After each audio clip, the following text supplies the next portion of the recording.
What badminton racket should I choose is one of the most frequent queries we receive, and given the wide variety of badminton rackets available, it makes sense. We will thus outline our 4-step process for selecting the ideal racket for you in this video.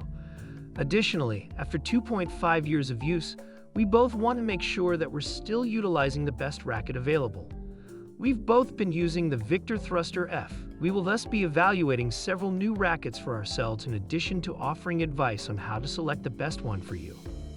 Watch to discover whether we decide to switch to a new racket or continue with the Thruster F. Assessing yourself as a player. Prior to shopping for a new racket, you should examine 2 aspects of your playing style. The first factor is your skill level, which includes beginner, moderate, and experienced players. In a minute, we'll explain why this matters. The second thing to think about is your playing style. Your choice of racket will vary according on your style of play, such as being the net player in doubles or a strong attacker in singles. Later in the film, it will become evident once more why you need to know this. The next stage in our approach is to apply those 2 considerations to the 3 primary components of a racket. Flexibility of the racket shaft. The racket shaft's flexibility comes first. Each racket will fall somewhere along a continuum between flexible and rigid, but which option ought you to select? If you're just starting out, your technique won't be refined enough to produce a quick swing speed. As a result, during your shots, your racket shaft won't bend as much. Given that research indicates that the most crucial factor in power creation is a rapid racket head speed, you should go for a more flexible racket to assist you in this. Testing new rackets. As we stated at the beginning of the movie, we're going to look into other rackets to our reliable Thruster F, the Auraspeed HS Plus, Auraspeed 90K Metallic, Drive X10 Metallic, and Thruster Ryuga 2 Pro are the 4 new rackets that we will be evaluating. Since stiff rackets are more appropriate for advanced players, all of these are stiff. We've only completed a few clears, drives, smashes, and defenses to begin our testing, and we already have some notion of what we like. But we won't really rule any of these rackets out just yet because of their adaptability. Balance of the racket. The balance of a racket is its second key component. Remember, this is a continuum. Every racket will fall into one of 3 categories: head light, balanced in the middle, or head heavy. When it comes to flexibility, your skill should come first. Your playing style should be your first consideration for balance. A head-heavy racket will assist you generate greater force in your smashes. For instance, if you're an aggressive singles player or the rear court player in doubles. On the other hand, a head-light racket will let you to move the racket more quickly in cases when you play fast and flat or are a net player. Comparable to wielding a hammer, you can exert greater force when it is head-heavy and move much more quickly when it is head-light. Weight of the racket. The weight of a racket is the 3rd primary characteristic.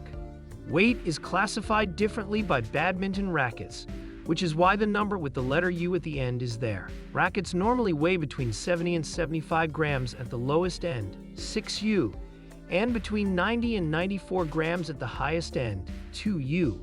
6U and 2U rackets are rather uncommon, although 5U is a little more prevalent. 4U and 3U are by far the most popular choices. Although there is a 1U racket technically, they are often training rackets that you may use to strengthen your muscles. It weighs 160 grams. Similar to the racket's flexibility, your skill would be the primary factor in determining the weight.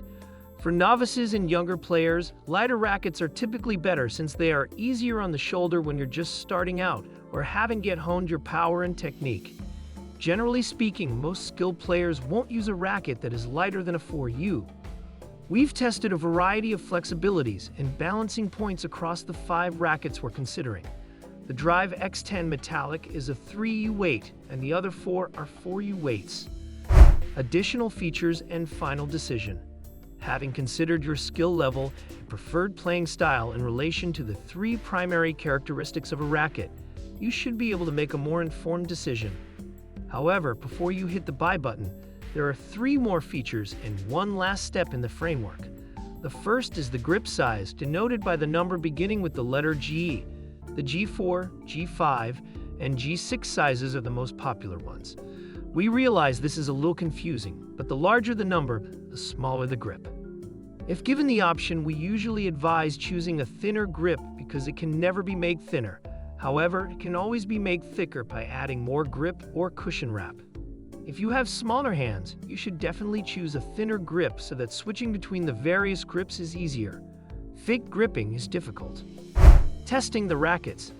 Testing the rackets is the framework's last phase. Even if you borrow a friend's racket for 5 minutes, we understand that this isn't always feasible. You'll be able to tell if it's the appropriate one for you. Although we've been really lucky to test these rackets for the past 3 or 4 hours, we haven't yet used them in any matches. We will thus come returning soon to share our ultimate choice. Final choices and conclusion. Now is the right moment. What have you selected? I'm planning to switch to the metallic RSB 90K.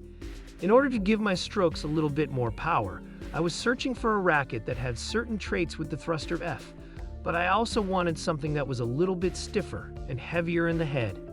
Its head form is reminiscent of the thruster F, which I really liked. How about you?